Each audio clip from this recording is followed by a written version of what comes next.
you all see. You see it? Okay.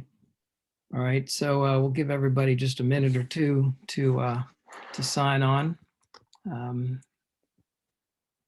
Vic and Billy and Marilyn are sharing to their Facebooks, I think. So Vic has probably a few more people than Planetary Gig Society does. So, we're as much as we can do to get the word out there. We're also recording this now as well. Right now. So everybody out there is listening. We're going to kind of get formally started in just a couple of moments, however long a moment is. It's probably not as long as a Scaramucci, but it's it's a little bit of time. So we're able to do that. Billy shared. Vic, Yep. did yours share?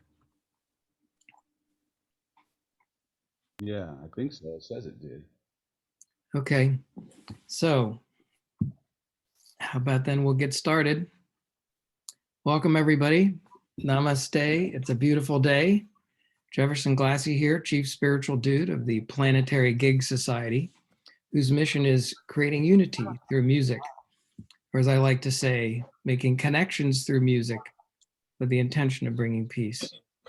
And we have a very special Planetary Gig Talk live today. We've done a number of these, but this is really one that we're excited about because we have an opportunity to talk with a great musician, author.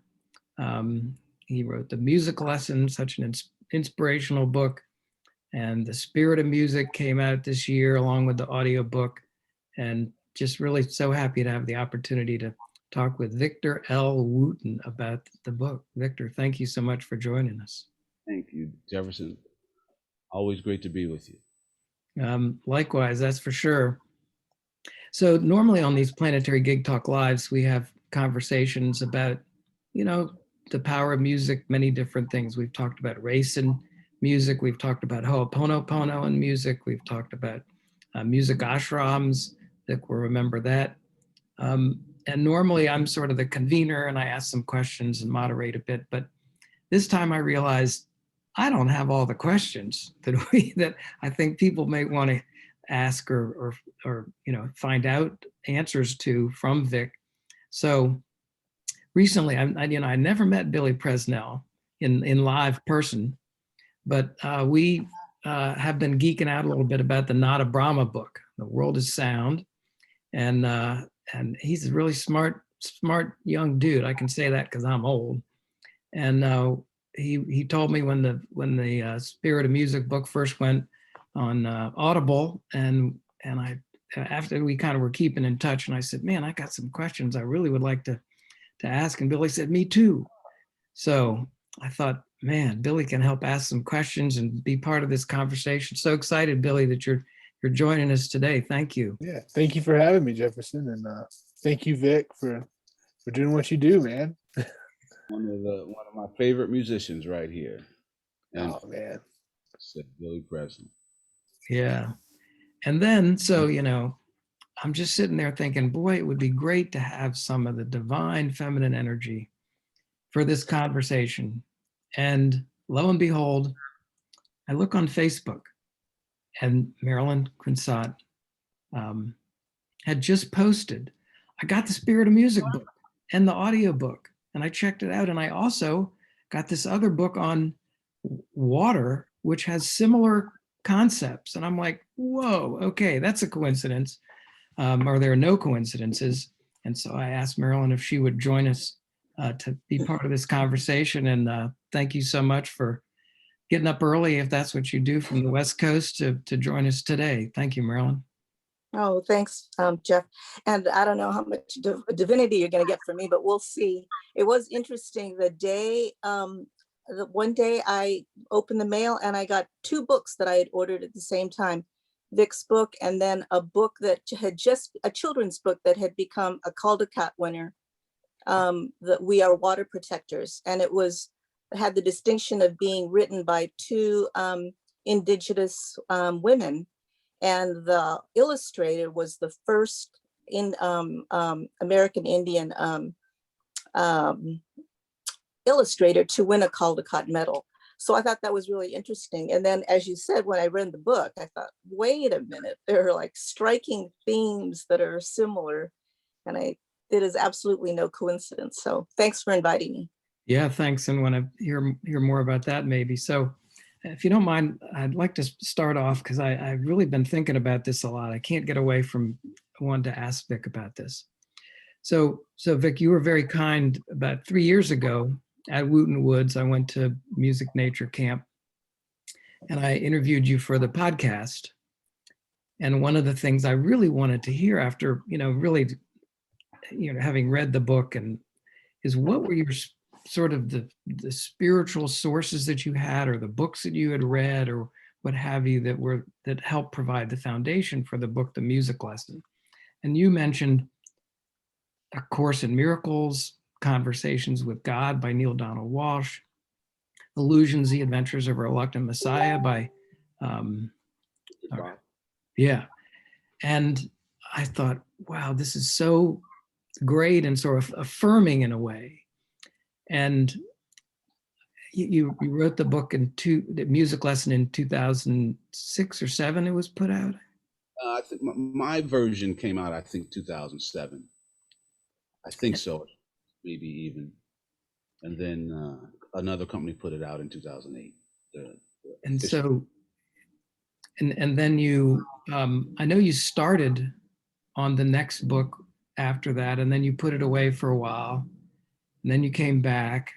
And so what I'd really like to ask is, were there other books, sources, experiences, whatever? I mean, the pandemic was kind of late in the process that may have, informed you or contributed to writing the spirit of the music book.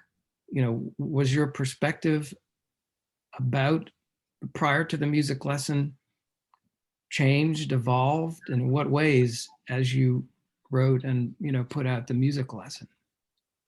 Yeah, I would mostly say that things evolved, which is change, but it's not like it sent me in a the opposite direction and I changed views.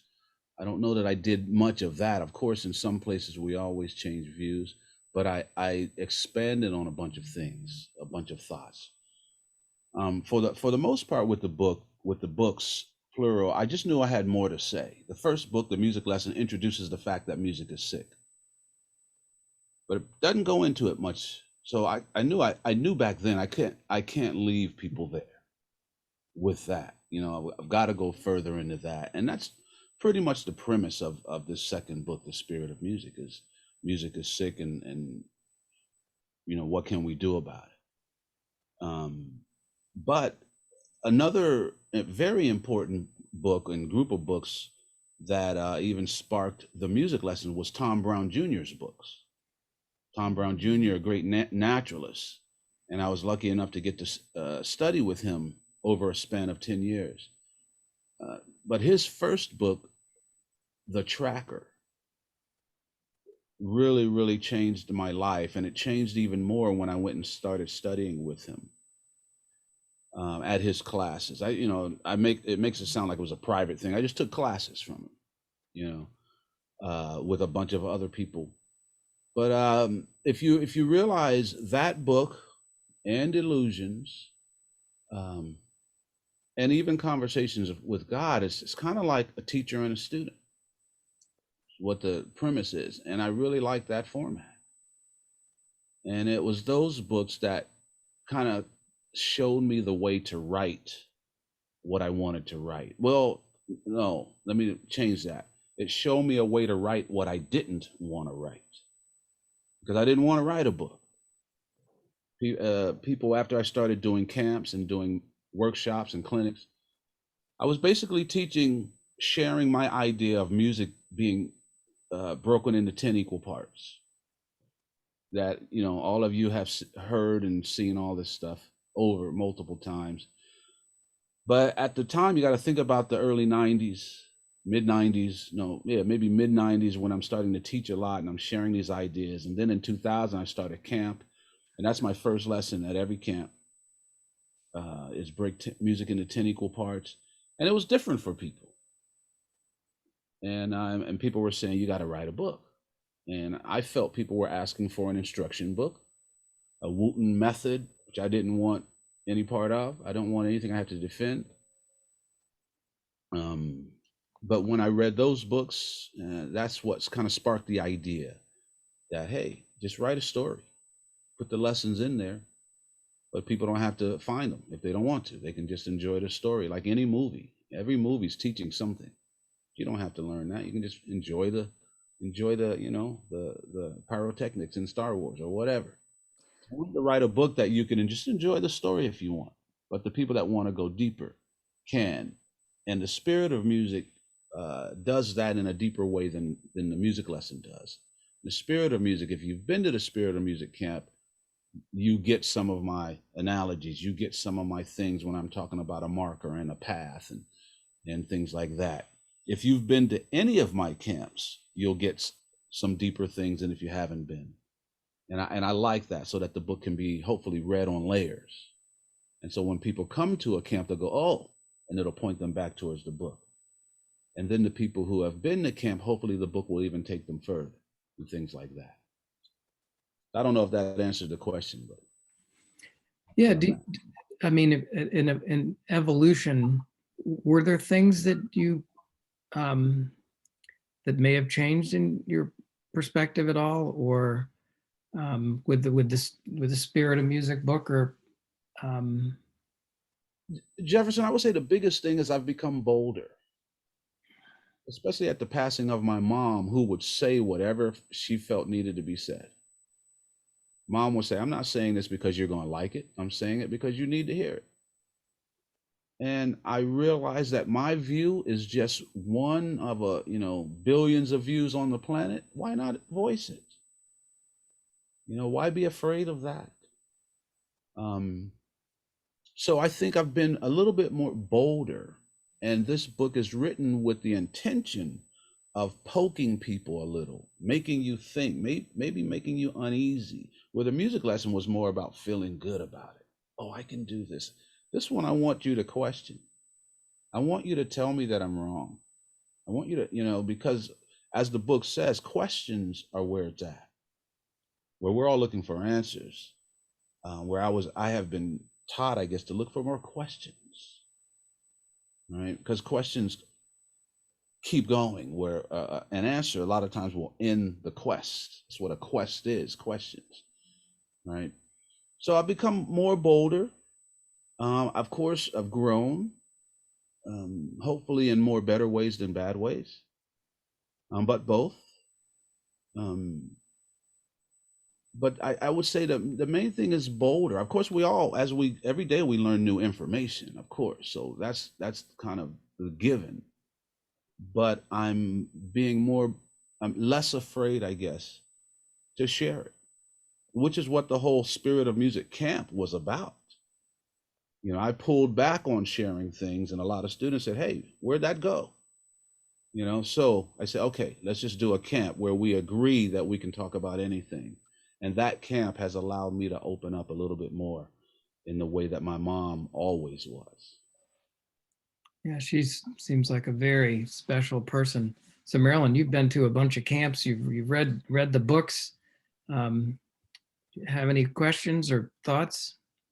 Well, I have questions all over the place. I have questions about the process, Vic, but I kind of want to get into the meat of the book before we ask you questions about the process, because I really am fascinated with how you did the audiobook as well.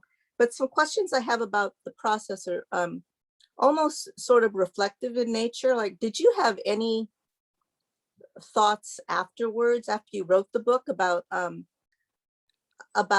other things that have happened in music that are sort of reflected in the book? Examples I'll give are, besides the pandemic, early on, I was thinking about music and how the publishing companies have really tightened the ability to be able to cover music. for example. So BMI and ASCAP are making it difficult for venues to have bands cover their songs, and they have to pay high fees. And a lot of venues are not allowing bands to come on who play cover songs. And I thought of that as an interesting way of like tightening up music and being able to play it. And then the pandemic hit, and a lot of venues closed and made it impossible to hear live music again as well. So I'm just thinking, in retrospect, you couldn't have foreseen any of this, but were there things that happened that made you think of this sort of notion of music being sick, that gave you the idea? And in retrospect, had you thought about other ways in which it was happening more? Absolutely. I had to take out a lot from the book because it was getting too long. Yeah, so there were other ideas in there that expressed the same point, that music is dying. Music is not reaching us the way it used to. And it seems that, at least in the book, it's represented by the phasers.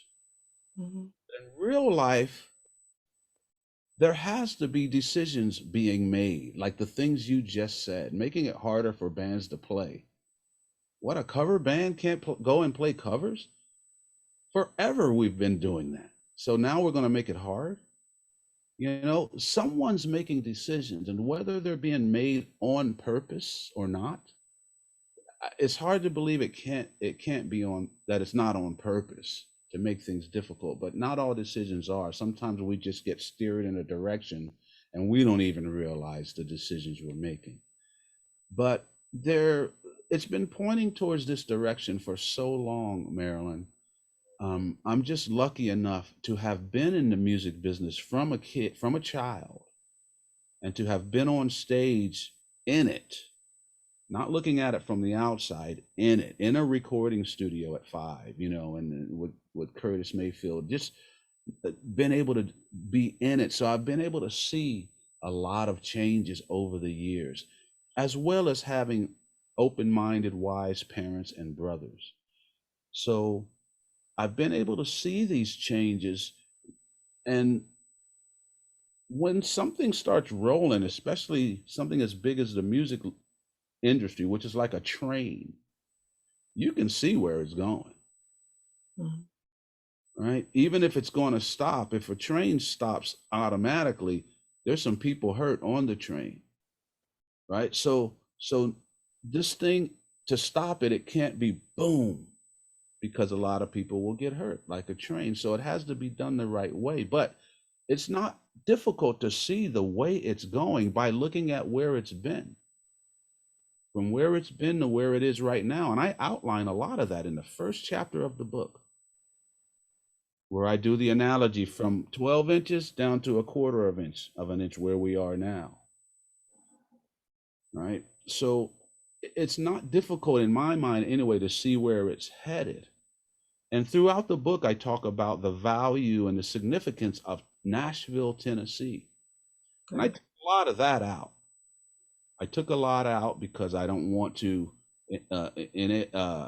what's the word, alienate other cities or whatever. But Nashville is a special place. I talk a little bit about it, but Nashville is disappearing. The Nashville, I mean, there's a part where we're I'll just go ahead and throw this out there to not give away the book, but we're trying to save Music Row. Music Row, man, all these old places right now are getting bought up, and they're putting up condos and things like that. So a lot of famous clubs. One of a famous clubs that's been around longer than I've been here, the Exit Inn. Somebody was telling me that was closing, but I think the patrons and people came together and said, no, we can't let this die. So I heard that they may be saving the Exit Inn. But, you know, venues are just having trouble. They're having trouble. And, the builders that are making condos and stuff, nothing against them, but they're flourishing. Because the venues are going away, are struggling. People with money are buying them and tearing them down, putting up condos. And people don't come to Nashville for condos. right? They come to Nashville for music. It's Music City. So how is it going to be Music City without music? But this started a long, long time ago. You know, we could tell you stories about Fisk University, which is one of the early Black colleges. The Fisk Jubilee Singers, one of the first gospel groups to record, travel tour. You know, I mean, we don't even have to go into that story about how that college has been hit or hurt or tried to be held back. So it's not a new it's not a new scenario. It's not a new story. I just told it in a different way and hoping to reach a new audience so that we can do something about it.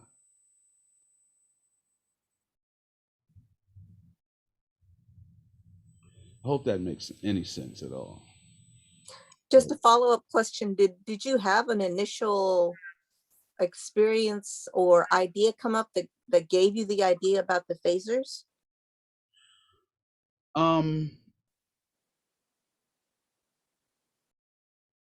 There were ideas that came up that helped me figure out how to portray the phasers. That was the thing. When okay, let's say when I was young and my parents were young, if you learn to read, they teach you how to read by phonics. You know what the letter A makes a few sounds. You learn all of them. You put a line over an A, it's a long sound. It's the A, or there's a. There's all these things. You know, you learn. That's the way we learn to read. All of a sudden, I start seeing Hooked on Phonics is an after program you got to order on TV now. And I find out in school they're teaching what they call the look-see method. They show you a picture of a cat.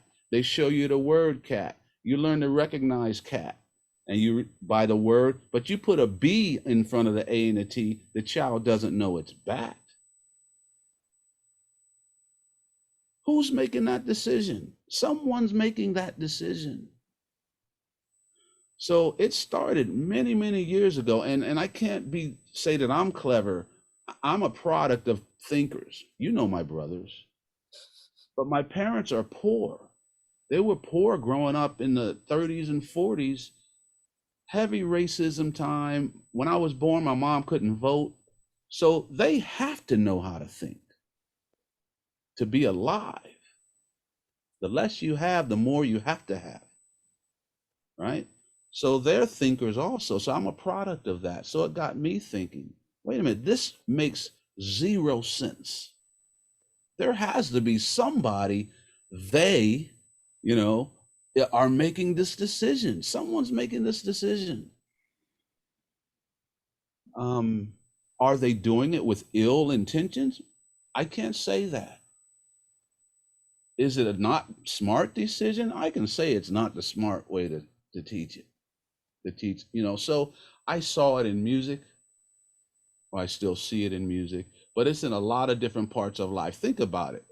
I can buy a liter of Coke, a 2-liter bottle of Coke, cheaper than I can buy an 8-ounce bottle of water. Okay, now we don't think about that because it's normal. Who made that decision? Why is it that the healthier the food is, the higher the price it is? Who's making these decisions? So how do I portray that? In the movie The Matrix, they portrayed it by Agent Smith, or I forget what they were called. But and believe it or not, in the very first renditions of the Spirit of Music, the phasers they looked like Agent Smith, black suits, sunglasses, and so rather than trying to waste time and figure out how I'm going to portray them, I just used them to get the book written. And then the idea of, no, it shouldn't be sunglasses, it needs to be headphones, because we're talking about what we hear and what we feel. So it came together after that. But it took me a while to figure out how I was going to portray these people, whoever they are, that's making these decisions that we know aren't good, but we go with them anyway, right? And we become conditioned and used to it as normal.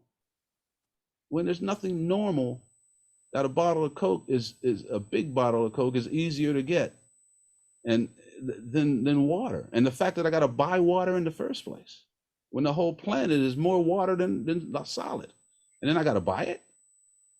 It's like, wait a minute, you know. And then you look on the bottle of water and you see Nestle and you see all these chocolate companies and these candy. You go, wait a minute, what's going on? There must be something going on here, you know. So you've probably figured this out by my camps and my books. I'm talking about a bigger picture, but I'm talking about it in a safe way called music. Music is still a safe medium that we can talk about without fighting and killing each other. Yeah. Hey, Billy, you got a question there? Yeah, I've got a lot of questions about all kinds of things, but I just wanted to say, after I read the book, I started noticing people with headphones on and little red flashing lights everywhere I went. It's pretty funny how I kind of manifested that, I guess. But what you were saying about Nashville changing and condos moving in and venues being bought up and changed, and I know Nashville is a really special place, but I think that's like a microcosm of everywhere. I think that's happening everywhere. I live in Asheville, North Carolina, and it's the same thing. It's on a smaller scale, but it's the same thing. I was born here, and I can hardly afford to live here, because of that.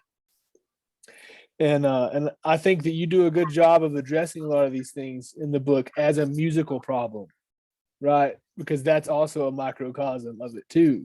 And I think that explains the whole thing.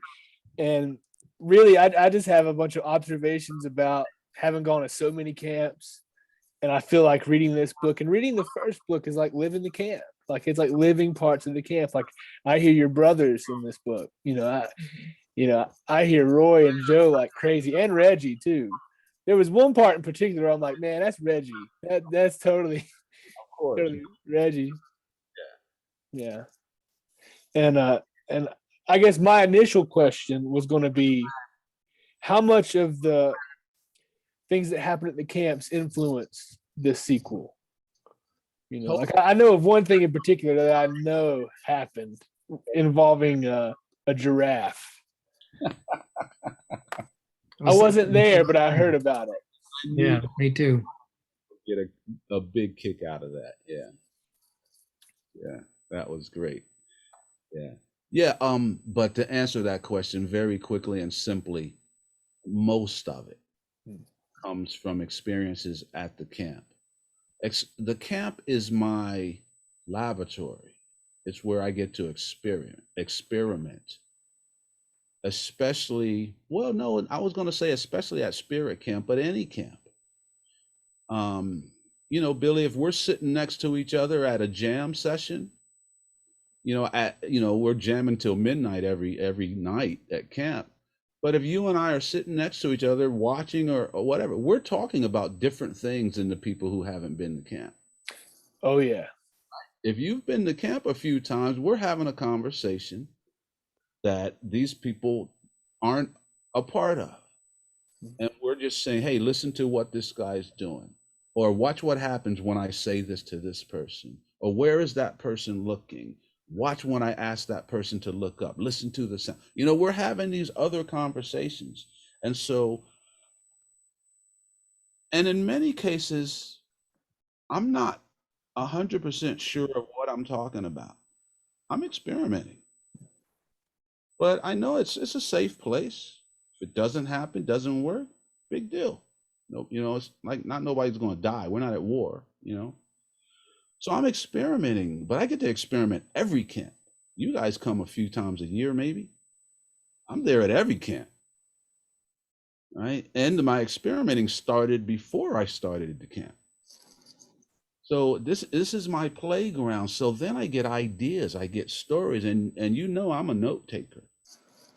Right? So I'm writing things down in between class. I'm saying something into my memo on my phone because I don't write it.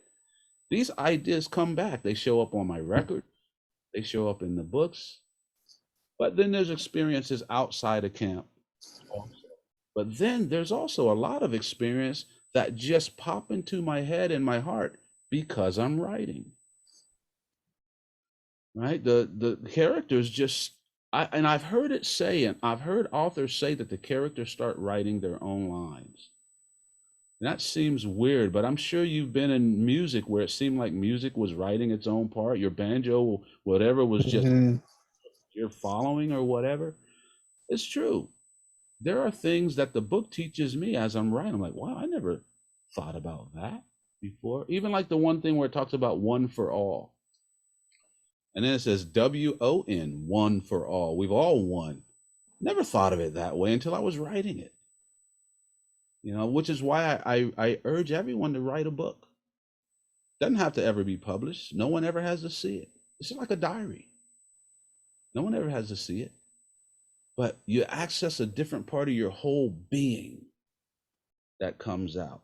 Music is great, but when we only express that way, we express, different than how we talk, we express through music. That's good to have another way. But if you can play sports, Bruce Lee did martial arts. Bruce Lee said martial arts for him, Kung Fu was a journey to self-discovery. I was like, wow, this guy was a philosophy major in college. So writing for me did the same thing. And so I'm learning from the book still, as you are. I often feel I learn when I write. You'd think you'd just be putting it out there, but for some reason you start learning. One of the things that comes across in the book is completing the cycle of teaching. And I wonder if you wouldn't mind talking a little bit about that. I mean, you've got the character in the first book, and I mean, but could you expound on that a little bit? Sure. What the book says, and I can't remember if the music lesson talked about this or not, but it definitely talks about it in the spirit of music, where teaching is like completing the cycle of knowledge, meaning knowing something is one thing. Being able to teach what you know makes sure that you actually know it. Okay, I think it was attributed to Einstein, the quote that says, if you can't teach it simply, you don't know it well enough. Right? So it's like people who smoke. I don't know anybody who smokes who really thinks it's good for them. So knowledge is not enough. People say knowledge is power, and I think even in the book it says no, knowledge is powerless until you add the power to it. And you can add power to what you know by teaching it to someone else. Right? Because there's always someone who knows less. If you learn a C major scale, you can help someone else learn a C major scale. But I do urge people that when they learn it correctly. So that when you teach it correctly. Right? There are a lot of us that learn things halfway. I hear quotes of mine that I have to correct people and say, no, I didn't say that. I didn't say 2 through 10 was more important than number 1. I said they're all equal. But we're going to focus on numbers 2 through 10 today because people are better at number 1 than I am.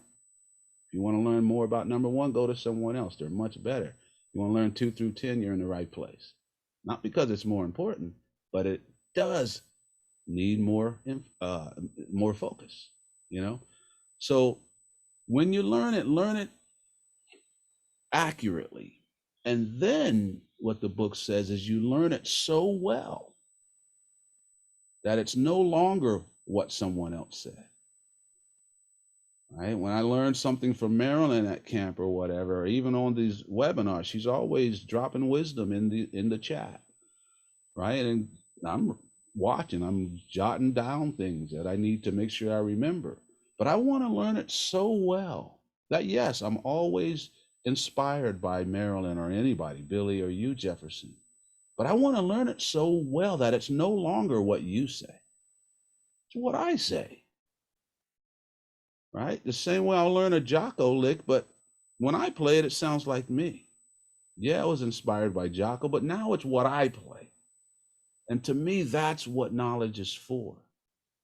If it just stays what Dr. Martin Luther King, he had a dream until it's my dream, it's going to stay a dream. This information needs to become yours. As Roy says, you put salt in water. You got salt in water, but if you stir it and mix it, the water becomes salty. That's what you want to do. You want to become one with the information until you are salty. Good. Marilyn, you have a question? Actually, I did want to get a little bit into the process, Vic, because I was really fascinated. I read the book, and then I listened to the audiobook, and then I actually had time to go back again and sort of listen to both at the same time, or do both at the same time. So I was really struck by the process, and I was wondering if you could share with us your experience of doing the audiobook, how the recording happened. Did you do it all remotely? Did this happen during the pandemic? Did you have to share files? And there were also some really interesting techniques that were used that struck me. And I didn't know if you came up with those techniques or if those are things that they do in audio book production. For example, when you're trying to express a thought or give an emphasis, sometimes I'll hear you doing voiceover overlapping of voices that gives it an emphasis, or you want to give it I don't know, but I hear that technique used often when you're using it. So I'm just curious about the whole process of audiobook production. Can you talk about that a bit? I'm sorry, keep going. Say what, Marilyn? No, can you talk about that? The whole process of audio Sure. book production? Too long-winded, like us Wootens do. But overall, I'll say it was very, very fun. But for this Spirit of Music, the only model I had to go off of was the music lesson. I never heard an audiobook like the music lesson, where every character is a different voice. Every chapter or measure, as I call them, are scored with music. If I talk about a red-shouldered hawk, you hear the hawk, and it's literally the hawk in my yard, right? I gotta wait outside or inside. I hear the hawk. I get my recorder and I wait outside until I get them, and then I put them in the. But it's the real hawk. I never heard an audiobook this way. So my model for the Spirit of Music was the music lesson audiobook. But there's some things, Marilyn, in a written book, if I want to show a thought, I can use it italics or something. I can do something in the book. And I think that's what I do. I think in the written book, I use italics so that you immediately get used to it. And oh, that's a thought that person is thinking. I can say he said, she said in an audiobook for you to, I'm sorry, in a written book for you to see who's talking. I don't want to say he said, she said every time on an audiobook. And I don't need to if you can hear the person's voices. So in this audiobook, I'll say Michael said, maybe in the first chapter if Michael appears, or I'll say Seiko said, until you learn Seiko's voice, then that goes away. And now you just know the voice. So I'm creating memory. And one of the way I created memory of thoughts was and this is a musical recording technique, is I take a line, I record the line that I want to be a thought, and then I double it, meaning I take that same line, put it on another track. But instead of playing them exactly at the same time, I offset one a few frames and then pan them right, so that you don't hear them in the middle, you hear them here in your head. And then I add a little reverb to make it appear like it's a thought in your head, because you're hearing the audio, you're hearing Michael, me, the narrator. Our spectrum is barely panned. I want them to come from different places so that you can tell that's not Ali, that's Uncle Clyde.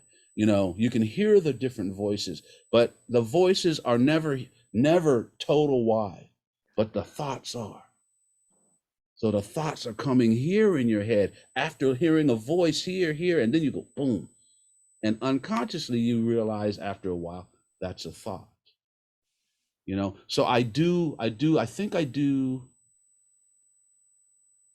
No, in the beginning, I had the opening quote. Every chapter starts with a quote. And it's actually the voice of music in the audiobook that reads that quote, which is India RE, one of my all-time favorite singers.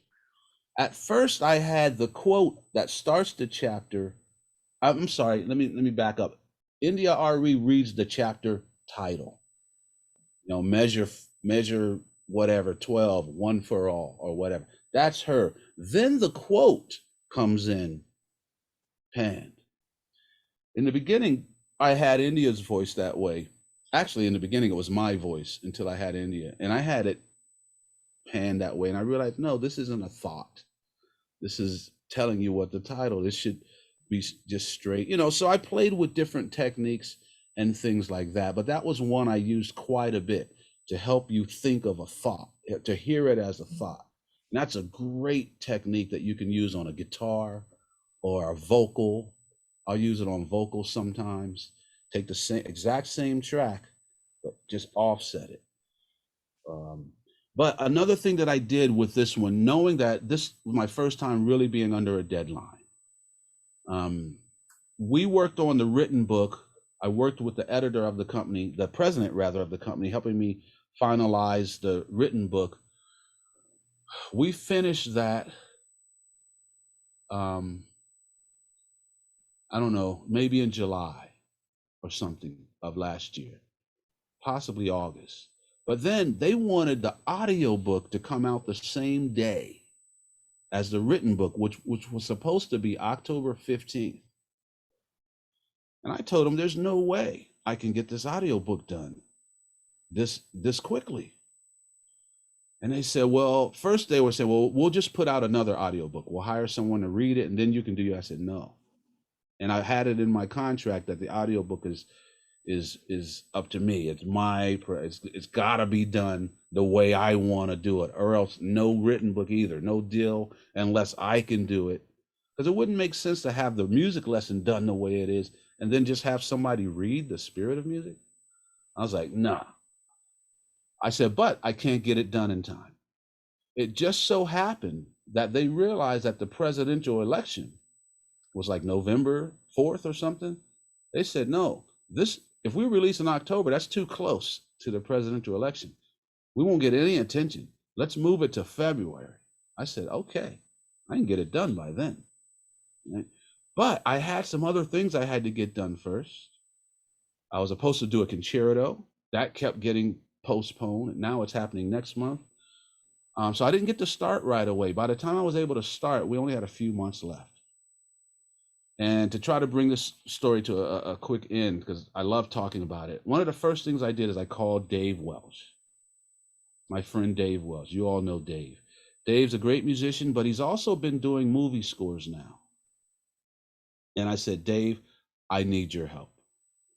And I said, as soon as you're done with that movie, can I pay you for your time? And Dave, so he's like, I'll do it for free or whatever. I was like, okay, good, but I'm gonna pay you anyway, you know. And so we got together. We ended up getting online one time for about,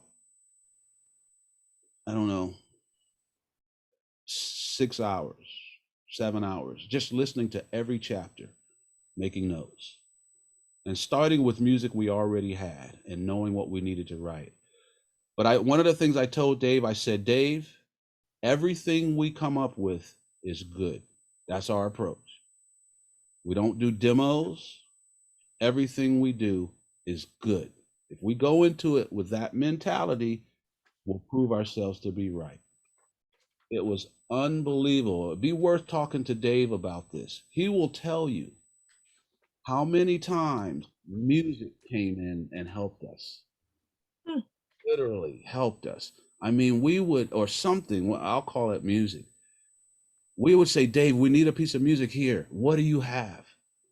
You know what? I got this song Jeff Coffin wrote. I wonder if he'd let us use it. Well, let's put it in first and then ask him. I would literally find a track, or Dave would find a track. We would drop it in Pro Tools.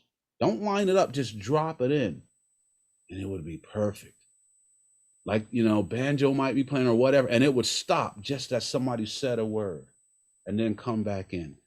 And Dave and I would just crack up laughing. This happened over and over and over.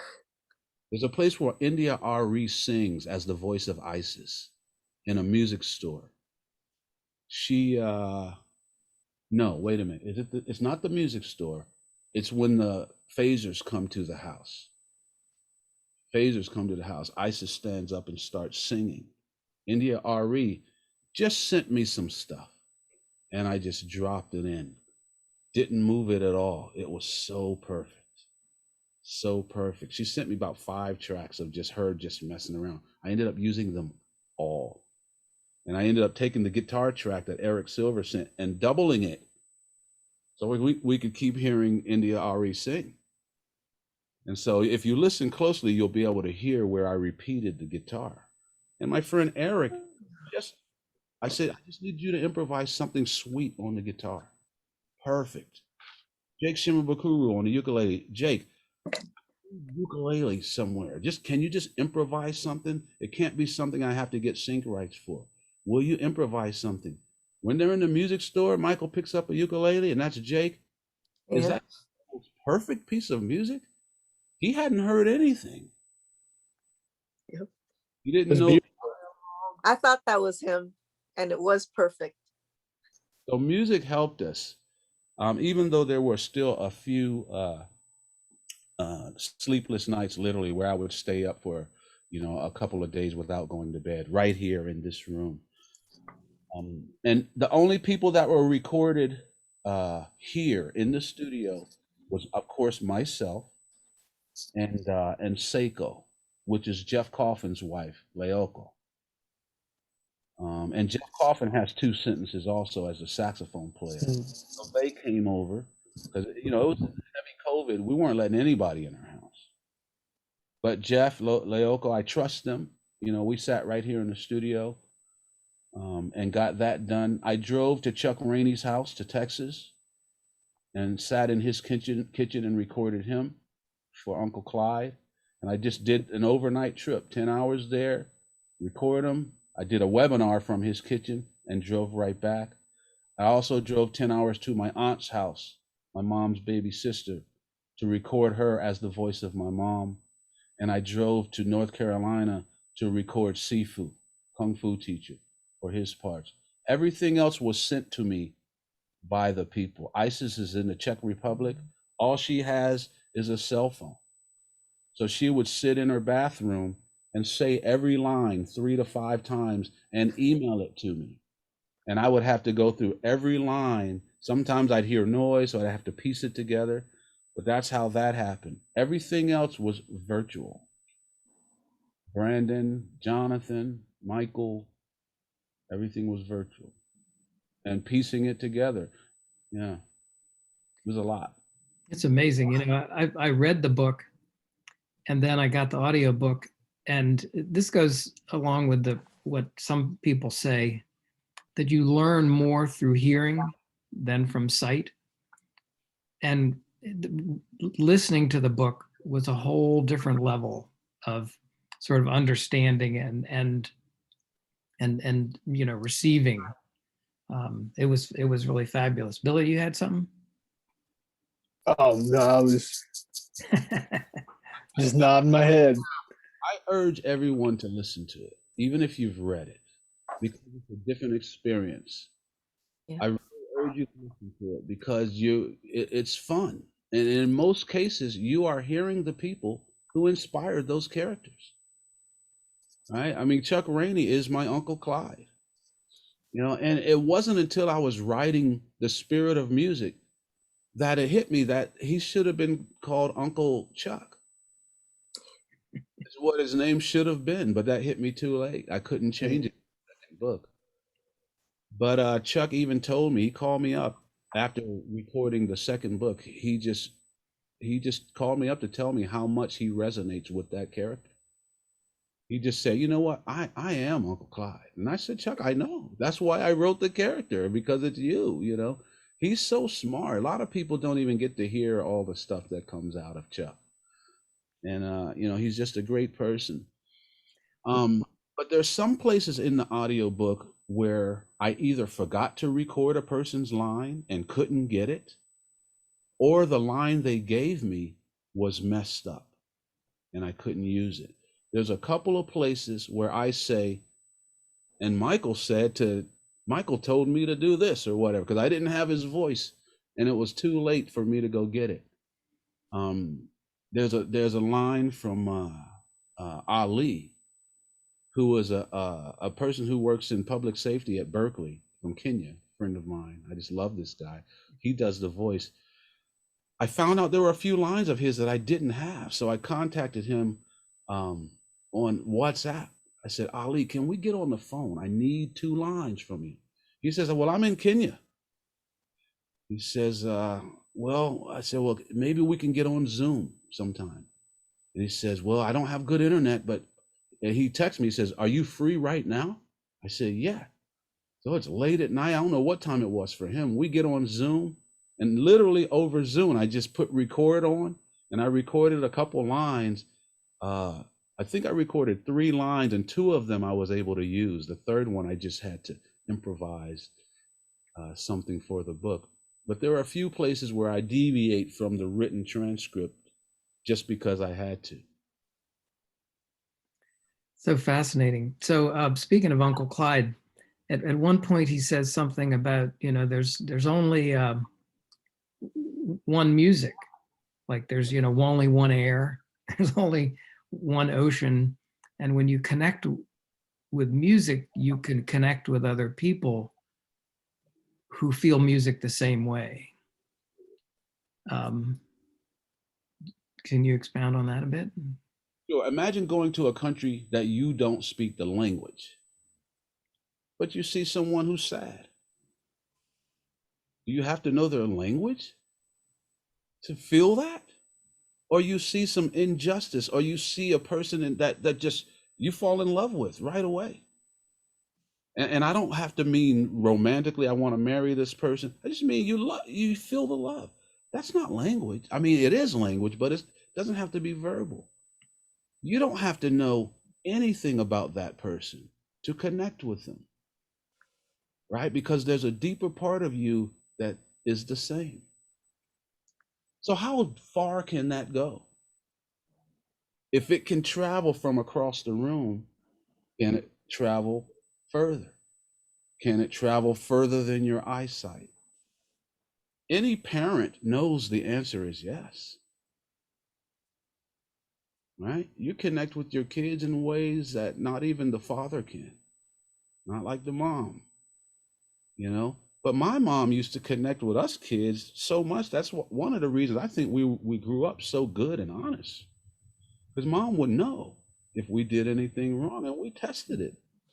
And phone would ring. What? Hey, you know. I mean, I'm not making any of this up. So there's a part of us that will connect with the same part in another person. Right? Now, it'll do it more for some than others. A lot of us are really blocked in those areas. No, not a lot of us, all of us. I think to be human, you have to be blocked from what it really is a little bit so that we can refine it again. And I think that's what a lot of us are doing. But some people are open. But you can't connect with anything that's not you. Even if it's bad, it's you. You can't see anything that's not you, right? We're not really seeing what's out there. We're seeing what's in here, right? If a camera's taking pictures, it has to have the information inside of it for it to print the picture. And if the camera lens is dirty, it's going to take dirty pictures. We can blame the subject all we want, but the camera, if it's dirty, so we want to have a good lens, and then we see the good lens of others, right? So yeah, there's only one water, there's only one air, and there's a Japanese proverb, I don't remember how it goes, but it talks about a butterfly flapping its wings, about how that could change the weather all the way on the other side of the continent. So yeah, It's totally true. That, to me, it's maybe a made up concept, but it doesn't make it not any more true. And we do it all the time. How many people haven't thought of a person and then their phone rings? Or you're thinking of something and then a truck drives by and there's a picture of it on the wall. We're connected. There's no way. Every religion will tell you, well, most religions will tell you that we're all made from the same stuff. And at least the Christian religion says we're made in the image of God. That same Bible will tell you in the beginning there was only God. Well, if in the beginning there was only God and we're made from that, what are we? What is everything? If that's all there was in the beginning. So the connection is there. Doesn't mean we have to make it. But it does mean that you can make it. And that's what Uncle Clyde was talking about. And that's one of the things that really comes through in all aspects of the book, I think, is that just there aren't really boundaries. You don't have to think of boundaries. You know, there's just connection, and that's one of the things that comes through. Billy, I know you have more questions. You've been kind of quiet. I've been enjoying listening. You know, Here's I'll say this about Billy, Marilyn, and you.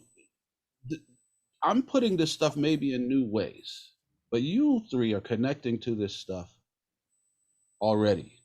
What Marilyn has been through in her life and what she's still doing is miraculous. I look at Jonathan Chase, who plays the role of Jonathan. Jonathan's a real guy that I met at my second or third camp that just blew me away. Just blew all of us instructors away. So he had something, but he had something that he didn't even see yet. So we had to bring it out of him, and we tricked him. You know, we tricked Jonathan into talking at our camp. And I did something. I'll go ahead and share it with you. What I did is, a few of us, as soon as Jonathan walked off the shuttle, a few of us were intrigued because he was different. But I'm looking for different, right? I always say if the world is run by normal people, I'm looking for crazy people or different something, because we need a change, right? Jonathan was that change as soon as he walked off the shuttle. So a few of us took note. I watched him, you know, he's autistic, autism, you know, hard to totally engage, wasn't looking at people totally, wouldn't talk much. So I told the students, can't remember if I told them the second day or what, I said, look, I've invited 5 unbelievable speakers that are going to be here on Friday. These are the most 5 brilliant people I've ever met, and I'm lucky that they've happened to come here. They'll be coming here. And so I hyped that up the whole week. By the time we get to Friday and we're all sitting out there and there's 5 chairs on stage, I introduced the speakers, but it's just 5 students that are sitting there. They didn't know they were going to be called, and Jonathan Chase was one of them. So instead of flipping out and freaking out, he rose to the challenge. And he credits that, and I'm not here to take that credit, he did it, but he credits that moment as him finding out he had a voice and should use it. Now he's done a TED Talk. He's an author. He's got a published book. He's helped me teach. He's taught me how to teach better, things to look for with people that have, you know, some kind of disability, I guess we might call it, how to help them out and don't say these type of things. He does all the things the doctors say he can do. He uses what the doctors say to say, okay, I'm gonna go figure out how to do that now. Right? He's playing gigs, living in an apartment that he pays for with his gigging money, you know, all this cool stuff. But he says he didn't even know he could talk. And now he's got a voice that people are listening to.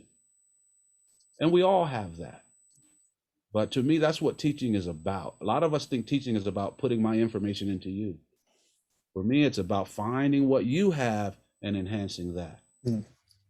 I get that from my brother Reggie, because that's the way he still teaches today. And I wish all teachers had that. But in many cases, how we have to teach to keep our job helps squander that ability. We don't have right? Yeah. But anyway, I started that whole dialogue. You 3 have what we all do, but you 3 are exercising what the whole Spirit of Music book is talking about. Jefferson, this whole show is exactly what it's talking about. Billy, I've sat next to you and heard you play. You know, Marilyn, the same way. From the very first camp, where you blew us away with the song you produced on camp. And we're still talking about it, right? But it's powerful, right? And how you do it is one thing. The fact that you do it is the other thing. And we need that in this life. We need people like you. And one of the things that you really do focus on is, you know, who are you, without giving anything away in a sense. But let me ask this question, or maybe a couple of questions, relates to the phasers. You know, you said the book says that the phasers have been pretty good at been successful in education and religion, and they now want to attack music. And I didn't quite get that, but you also then say, well, we're most susceptible to phasers when we're not living our highest ideals. You say low self-esteem, dishonesty, selfish ego, and similar attributes bring our vibrations down, puts us out of phase. And you talk about feeling deeply, honestly, hugging, singing together. All these things are ways to defeat the phasers. And sometimes when I think of the phasers, I almost think in a political sense, like insurrectionists, perhaps. But do you mind commenting a little bit about how it relates? And just for the people who are out there that may not know what we're talking about when we say phasers, phasers are characters in this story who wear these headphones with red dots, flashing dots, and they have the ability to making music disappear. They can literally make it on the spot. You go to play and nothing comes out. And I call them phasers because there's a real thing in music where if a signal is out of phase, it diminishes in sound. And that's just a real thing that happens in recording. If a signal, which is two signals, usually in stereo, if one of these is out of phase, meaning it's vibrating up when it's supposed to be vibrating down, you know, all waveforms do that. If it's going down when it's supposed to be up, it's out of phase and the sound will diminish. Well, these people, characters, whatever they are, entities, can do that on the spot, and they're growing and they're starting to do it more and more. So music's literally disappearing off the written page. There'll be some music and its notes are gone or whatever.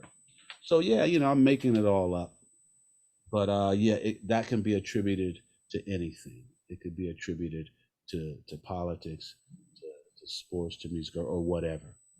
But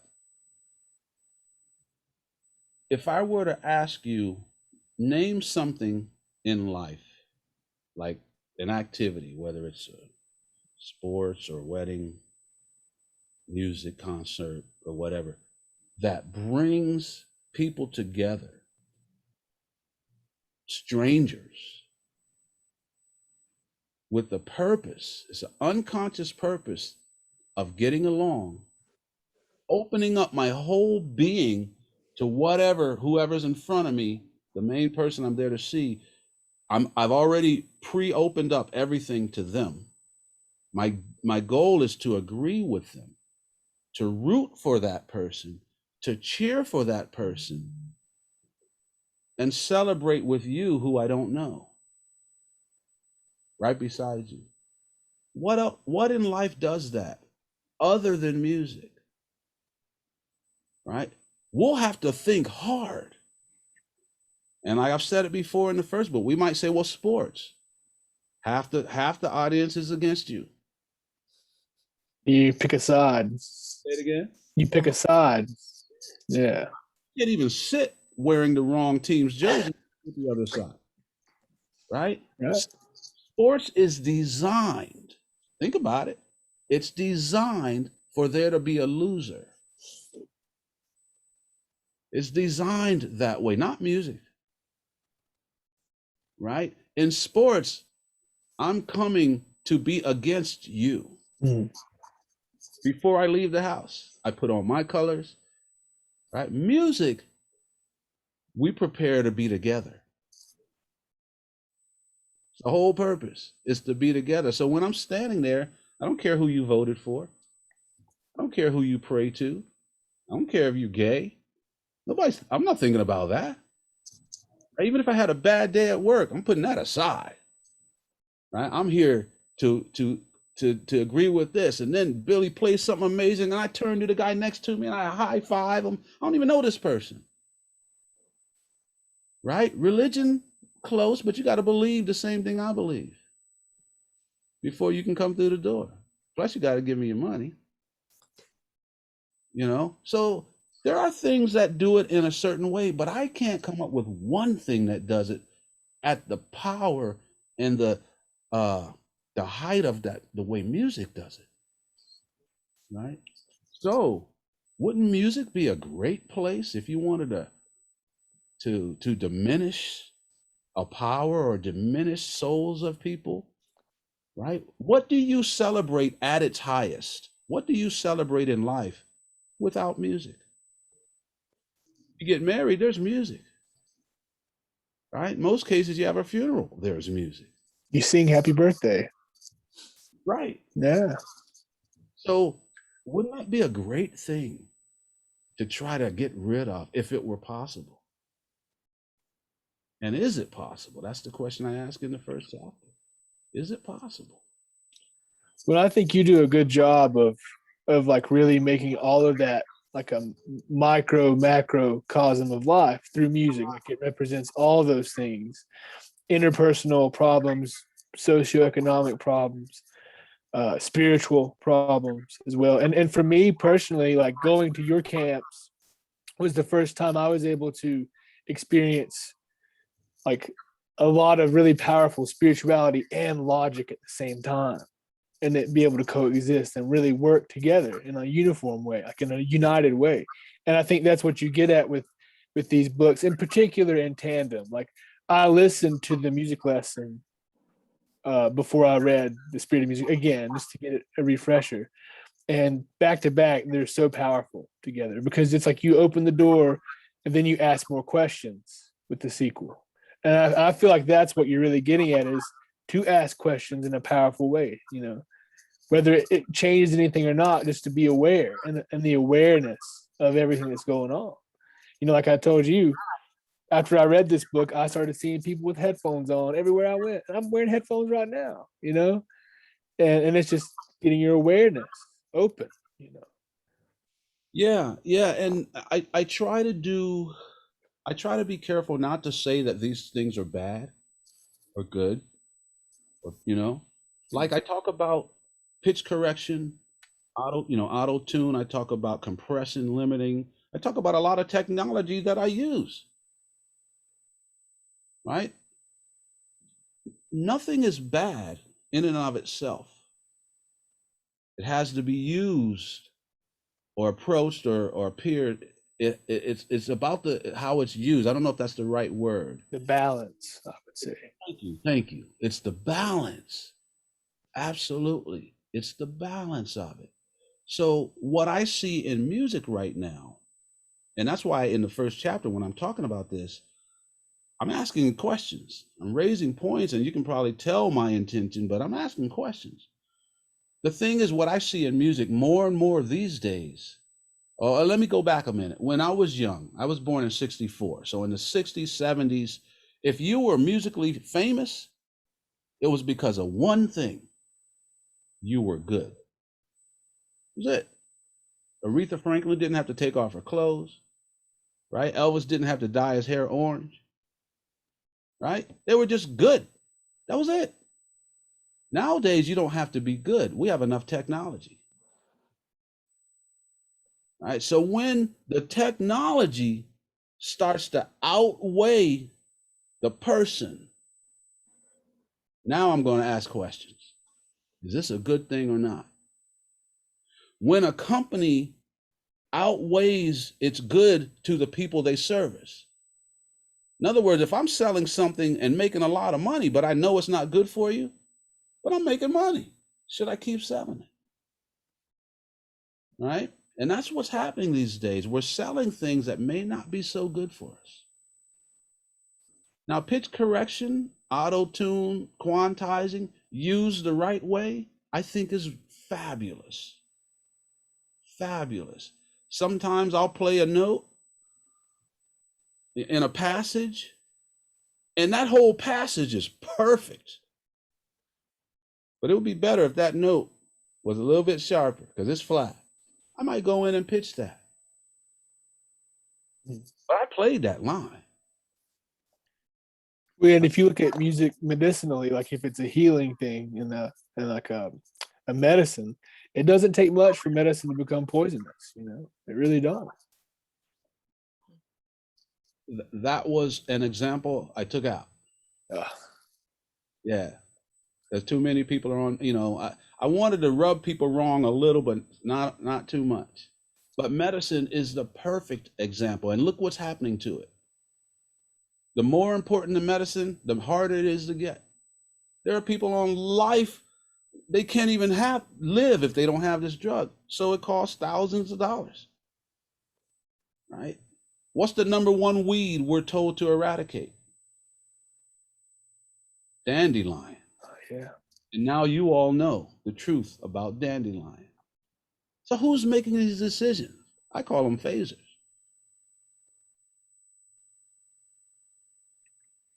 One of the things that you mentioned also is that musicians often learn how to play. That Ali said in his village, they learn why to play music.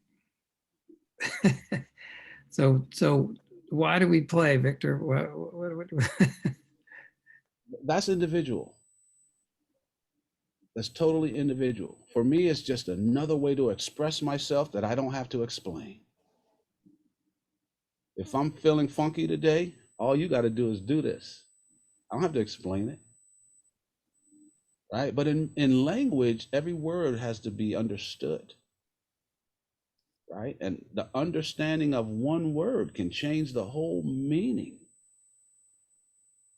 Right? What pitch I say the word at can change the whole meaning. Well, music, I don't have to explain it. Right? So it's just another way to express myself, like I enjoy writing now. But why anyone else plays, that's totally up to them. Some it might be to be famous. I can't say that's wrong. But there are easier ways of getting famous, you know, than years playing music. Right? But it would make sense for every teacher to ask that in the beginning of our journey together as teacher and student. Why? Why you want to do this? Maybe the kids saw Aerosmith live or maybe whatever. Okay, that's where we start. You know, somebody wants to learn to play basketball. They saw Michael Jordan. Okay, how quickly can we get there? No, we're not going to start learning how to dribble. All right, let's play. Let's have some fun. Let's be Michael Jordan, and then we'll figure out what you need. Right? But we got to keep the kid seeing, or the adult seeing that vision, because what they see is what's pulling them towards that. But now if all they see, oh, I got to pass this test, I got to learn to dribble, I got to learn their skills, if that's all they see, and they don't see that as the passage of getting here, Aerosmith or whoever it is, most likely they're going to quit. But I think it would be good for all of us teachers to ask why. Yeah, I think about that even in high school, when you're trying to learn French or geography or something, and you kind of just doing it, you want to pass the test and get a grade so you can, but a little context would have been helpful. It's such a great conversation. I just want to see if Marilyn or Billy have any other points or questions you want to. I do have one more question asked of Victor, and I'm actually jumping to the end of the book here, Victor. The last chapter is Who is Michael? So, and it's voiced by Michael. It's read by Michael. So I was curious, did Michael write that last chapter or did you write it? I wrote it. What? I wrote it. Yeah, I wrote it. I wrote the whole thing. Michael read it as if he wrote it. I got to say this about Michael. This time around, Michael, and this is Michael Kopp, my real friend I'm talking about. Some of you have probably met him. Mm. That was amazing. He had not read the book. I sent it to him. He read the whole book, recorded it in 3 hours. He just got it and read it. If he didn't like how he read a thing, he'd read it again. So sometimes he'd read it a passage 2 or 3 times. Most of it he just read. So that who is Michael? He just read it down. And because he did it, I could hear his voice starting to go just a little. He's getting older. I could hear his voice starting to go, but it was perfect for that because he sounded just like a little tired. And then it came to me as we were scoring, this needs to be scored with him playing cello. So I just said, Michael, will you just go back into that studio? I'll pay the studio again. I'll pay you again if you want me to, and just improvise cello for however long you want. And I'll do the rest. And that's what he did, and that's what I did. And so anyway, that is the number one question I get about these books. Is Michael real? And that is why I wrote that chapter, so that Michael could answer that question. I can't say once and for all because, does he really even answer it? In Michael's way. Yeah. He's a brilliant, amazing guy. I had the opportunity to interview him at Wooten Woods at midnight out under the pavilion, and it probably changed my life. And he really is amazing. Can I ask a follow-up or make a follow-up point about that chapter, Vic? I wanted to say that when I read the chapter, I thought about it, and it occurred to me that I could have written that chapter. That the questions that Michael was asking were questions that I was asking myself after I read the book, and the answers that he was kind of providing were answers that I would have said. And it occurred to me that it did come back to the theme of being, you being the teacher of yourself. You're sort of asking the questions, you're answering your questions. And all of that coming back around, and all the questions that Michael was asking were really questions that he was asking, was getting us to ask of ourselves. So I just thought that was interesting that I thought about it. And I thought, well, wait a minute, I could have written that chapter. You could have written that whole book, Marilyn. And the thing is, we all could. And that's what made me write it. That's what gave me the idea to write it. Steve Bailey picked me up from the airport when back in I don't know. I don't remember what it was. We were working on something. He picked me up at the airport, and he had a brand new copy of Illusions, Richard Bach's Illusions, in the car. So I had to pick it up to sit down. As I picked it up, I thought, man, I read this book when I was about 13 or 14. And I said, I bet I could write this book now. And that was when, bing, that's the way to write the book people have been asking for. So yeah, it had to be early 2000s because it was after I'd been doing camps. That's the way to write the book people have been asking for. Teach your student, just write the book I want to read. And yeah, so yeah, of course you could have written that, not the whole chapter, you could have written the whole book.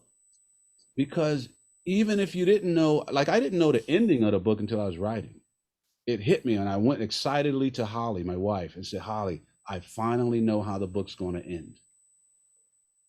And you just got to start. And that's the key to life. Start.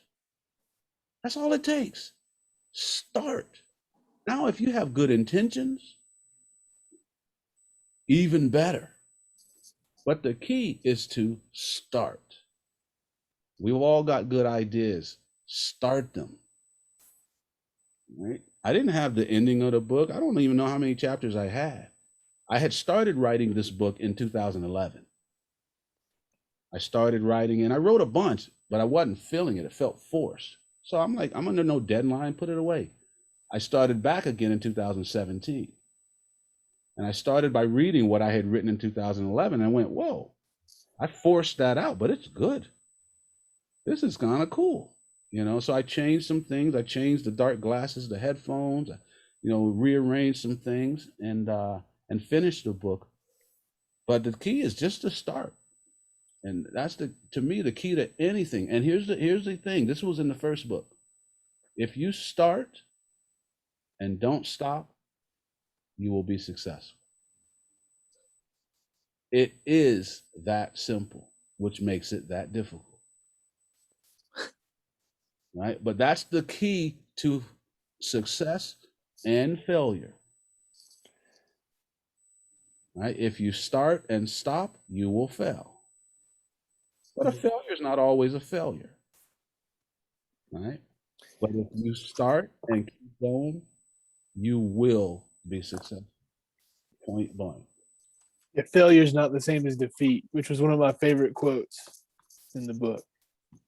I think Sifu said that, right? Mm-hmm. Yeah. I think in the first book, you said the only things you don't succeed at are the things you don't keep doing. Yeah. That's it. It really is that.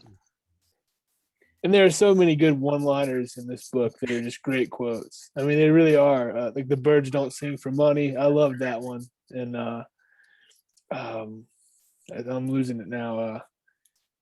But there are just so many great one-liners. To say you're not going to do something is essentially a step into doing that thing. Now, that's one I grew up with. The next I'm doing is mom's quotes. And there'll be a few of my dad's. This was my greatest joy of this book by far. Sitting with my mom's sister, my aunt, as she's reading the voice of my mom. So she hadn't seen any of this stuff, and she gets to that line, and she said, "Oh, that's daddy right there, that's daddy." Because she said that's a line her dad would say, which was my mom's dad. Oh, or no, I'm sorry, that was grandma.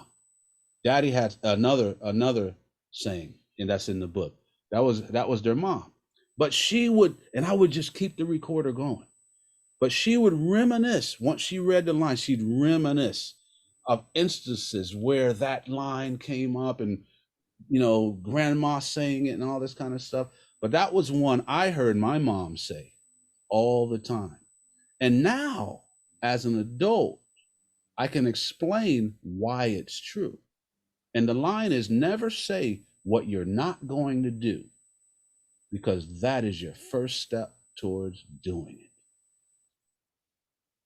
And it's true. And the short answer is life is yin yang. Life works in opposites. It's just the way it works. Night, day, forward, backward. You can't move forward unless you're pushing backwards, all of that stuff. But when you say, I want to do something, life's going to give you the opportunity to do it. So let's say I want to brighten up a room. This room's already bright. If I want to brighten up this room, it's got to get dark. All of a sudden it gets dark. I forget I wanted to make it bright. I'm just scared and I'm cursing the darkness, and we forget our original intention. But life is like a genie in a bottle.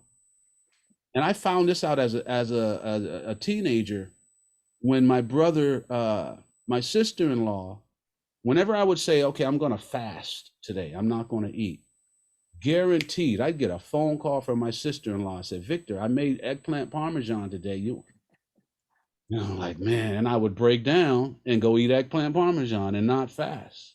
In many cases, whatever we ask for, life will present the opposite so that we can get what we ask for. We only get the opposite.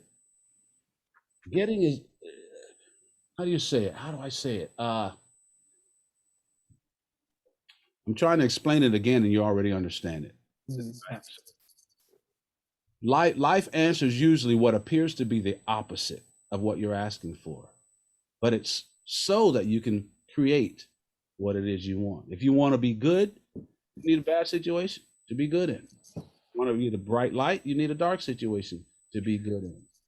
But in many cases, we're not strong enough, or we don't claim the power of being strong enough to go through with it anyway. That's what life is giving you. It won't give you a situation that you're not strong enough to overcome. Yeah, it's the non-duality of everything. You know, the necessity.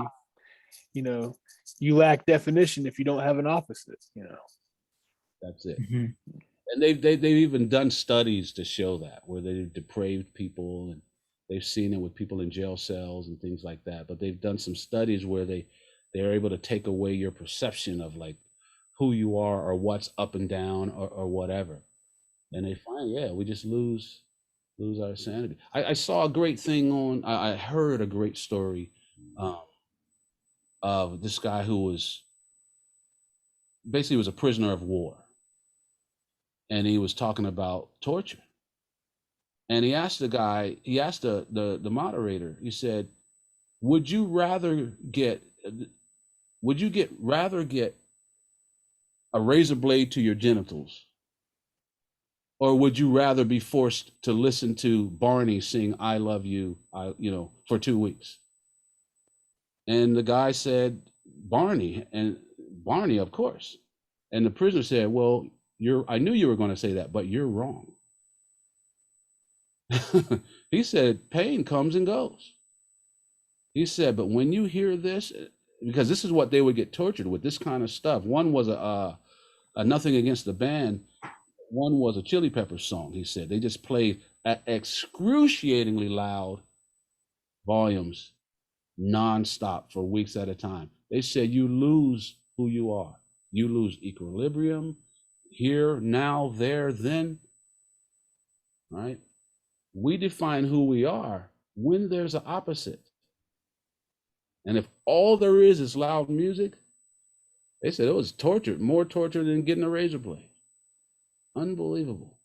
So the moral of the story for me, Billy, is I have learned so far, I don't want life to challenge me on this, but I am doing my best to learn to bless the opposite. The things I didn't consciously call for, the things that I hate. I learn to bless them because it allows me to make a choice. love your enemy. Say it again. Love your enemy. Yeah. Yeah. Yeah. Yeah, but those are just words. Don't smoke. It's just words. You gotta, we gotta live and start with the words. Don't do it because someone said it. Yeah, if it makes sense. But then go further than that. Why should I love my enemy? All right. Enemy is here for you To be a hero. to be the hero. Yeah. Can't be a leader if you don't have followers. Right. Yeah. And the best story I've ever read that explains that, I think it's called The Little Soul and the Sun by Neil Donald Walsh. Neil Donald Walsh. And basically it's the story of these souls talking to God and saying they want to be born. And they're talking about the characteristics they want to be born with. I want to be love. I want to be light. And one soul says, I want to be forgiveness. And God says, everything on earth is perfect. There's nothing to forgive. I don't know how to do that. How do I make you forgive? Everything's perfect. Another soul comes over and says, I tell you what, I'll be born with you and I'll be your villain and you can forgive me. And the one soul says, you would do that for me?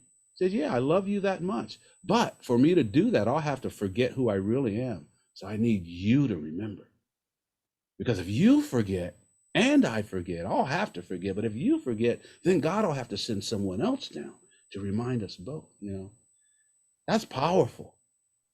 That my villain is there just for me to not be the villain. For me to lead the way. How can you lead the way if there's no one to lead? That is heavy duty, man. Heavy duty. And it's right there, love thy enemy. But I don't know if we really understand why. Well, we can do it because whoever said, Moses or whoever in the Bible said it. But let's get into it deeper than that. Well, I think most people think that it means love them into submission, love them until they are no longer your enemy. And I always thought that didn't make much sense until I started studying more Zen philosophy, and it made sense that you absolutely need to have an opposite to even have an identification, to have a reason to be. Absolutely. That's what earth is. right? Earth is all about that the polar opposite. It's about this and that. And I've even heard it said this is going to be weird and going to rub a lot of people wrong. And I apologize, but I even heard it described as what they call in the Bible the first sin. Eve bites whoever it was, I forget the story. Whoever one bit the apple, and all of a sudden they noticed they were naked, and all of a sudden there was choice. The first sin, choice. Maybe heaven is where there's no choice. Everything just is. But on earth, we get choice. To have choice, you have to have something to choose from. So to make a good choice, there has to be a bad choice. Or else So- it's meaningless. It's totally meaningless if there isn't, you know? Right. And if we think about it, it's the bad things that fuel life. That's the things that make life exciting. I say it over and over. No one talks about the time we rode through the Arizona desert and we had enough gas. We didn't get a flat tire. The air conditioner worked and we got there on time. Nobody talks about that. It's the time we almost died. I got bit by a scorpion. I got heat stroke. We ran out of gas. There was no one for hours, but we're still here to talk about it. How about the year that we didn't have a pandemic? Jefferson, if we have 9 of the best years of our lives, if we have 9 of the best years in human history coming up, we'll still talk about 2020. Yes, so many lessons from this year. Gratitude, appreciation for what we have. And, you know, this is kind of what we're talking about, what your books are talking about, what you do with your camps. I mean, we appreciate so much that you've shown us, the doors that you've opened. I mean, I feel that very personally. Really appreciate it. I was going to probably wrap up here, but I wanted to maybe do 2 quick things. One is you got a camp schedule out. Yes. So we got virtual camps this year. Very true. And one of the things I haven't put on the schedule yet, I'll tell you about. I even have the dates that I can tell you. I think it's gonna be 5 Mondays in a row, starting. I think it's June 28th. Sorry, I'm looking away to look at the calendar. Yeah, June 28th for the next 5 Mondays. I'm going to do a book club, the Spirit of Music Book Club, where it's just going to be me and whoever else wants to come. For it's either probably going to be 2 hours, because if I say 3 hours, it'll be 4. So I'm just going to say 2 hours. But we will go through these books 5 chapters at a time. So during the week, we read, you know, we look at 5 chapters, and then we'll come back and talk about it. And in many cases, if not every night, there'll be a guest with me, a Chuck Rainey, a Michael Cott, a Jonathan Chase, a Dave Welsh, someone that had something to do with the book. But there are things in there that you probably won't see. And I want to point out some of the things. You know, and there's things in there I don't even see. So I'll read the chapters also. But like, for example, there's song titles in every chapter from my records. I won't give those away because haven't figured it out yet, but there'll be some type of contest or something, a word search or whatever. So I won't tell you where all those are. But in every chapter, there's minimum 2 song titles. But there are things, like in the first book, the music lesson, a lot of people didn't catch that. If you took the letters Michael, Uncle Clyde, Sam, and Isis, those 5 letters spell music. So I wanted you to, in the back of your mind, realize these teachers are music. So there are a lot of things like that. The giraffe story, unless you were at camp, you won't really totally get the significance of it. But it'll be fun for people to hear that story. But what is the deeper part of that technique they use? Right? I was literally reluctant of putting any of that in the book. But so we'll go through some different things, and then if we have people like you there, you'll be able to share stories of your experiences on your own where you've seen these things. So that's coming up too. But yeah, there's a camp schedule. We're going to do a base camp on European time, where myself and us instructors will get up in the middle of the night and make it easy for them. I plan on doing that also for South America at some point, for Africa at some point, and for Asia at some point. And we were planning on doing that in person, actually. That was the original idea of every year we'd go to a different continent and do a base camp. Now we'll be able to just do it online. And I think it will be as effective. Yeah, I'm looking forward to a couple of those virtual camps.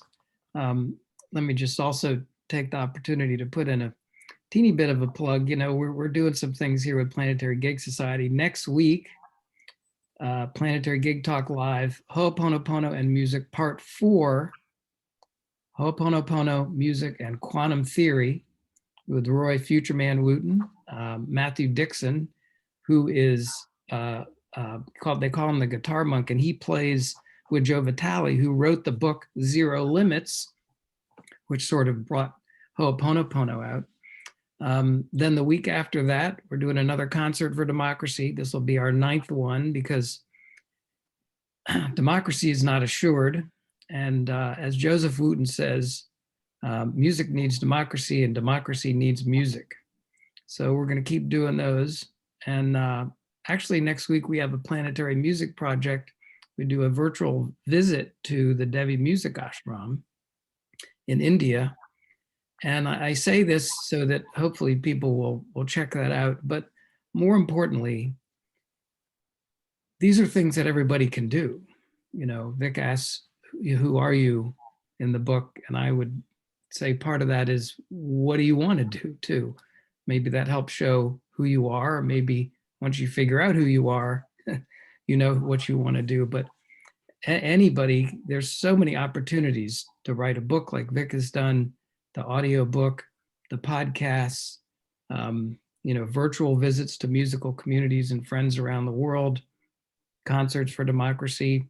There's so many things that this community of people can really take on and do. And I'm just really happy to be part of it. So, and if anybody else has any, you know, final comments or thoughts, I mean, Marilyn, Billy, Vic, thank you so much for participating. I thank you for Thank you for the book, Vic. Oh, thank you for reading it.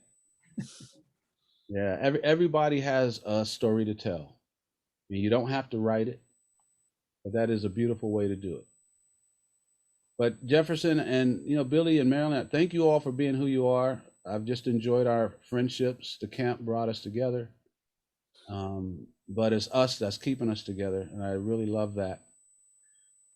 Jefferson, I guess you know the book Joe Vitale wrote, Ho'oponopono. He talks about bringing Dr. Hugh Lynn to Texas for a workshop the first time. You know, Roy was there, right? Roy was there. Amazing. And for whatever, I don't know if he's mentioned this or whether I should or not, but they let him record the whole thing. So he's got that whole thing on audio somewhere.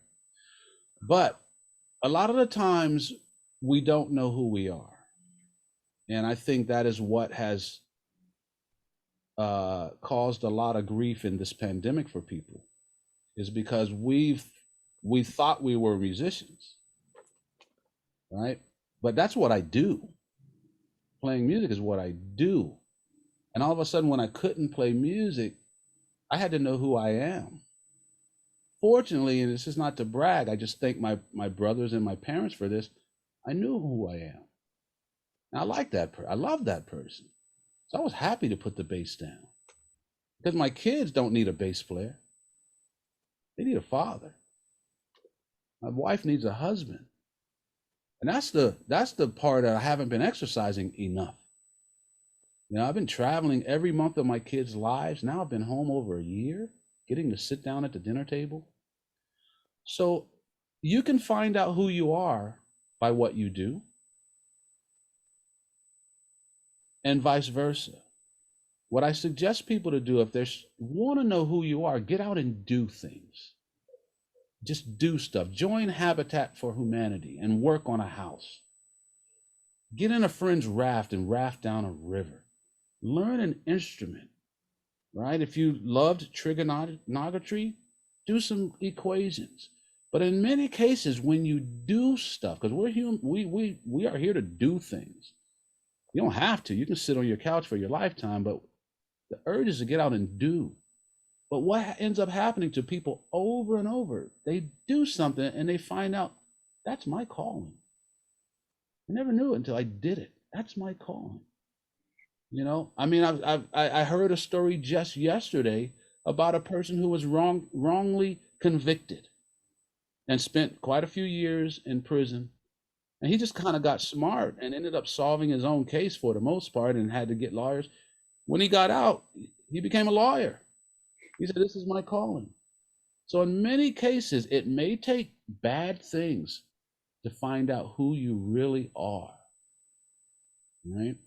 In many cases, if not every case in life, if we don't do what we know we should be doing, life will force it on us. And when life forces it, it never happens the way you want it to. It's a good thing that it's happening, but it doesn't happen the way we want it to. So we want to be as smart as we can in our lives, have good intentions. Even when I don't know what I'm doing, my intentions are still good. That was me starting a camp, buying locations, spending thousands of, I didn't know what I was doing. How do you build building? I didn't know how to build anything, but my intentions were there and people showed up. So I do believe that our intentions are powerful. And in many cases, our intentions will lead us to do something, and in doing something, it'll show us who we are. That's so great. I quote that line from the music lesson all the time when Michael says, intention is the key to everything. All right, thank you very much, everybody. Really appreciate it. We're going to sign off Facebook Live here. Thank you so much. We'll see you all soon, maybe at Wooten Woods. I hope so. Next year for sure.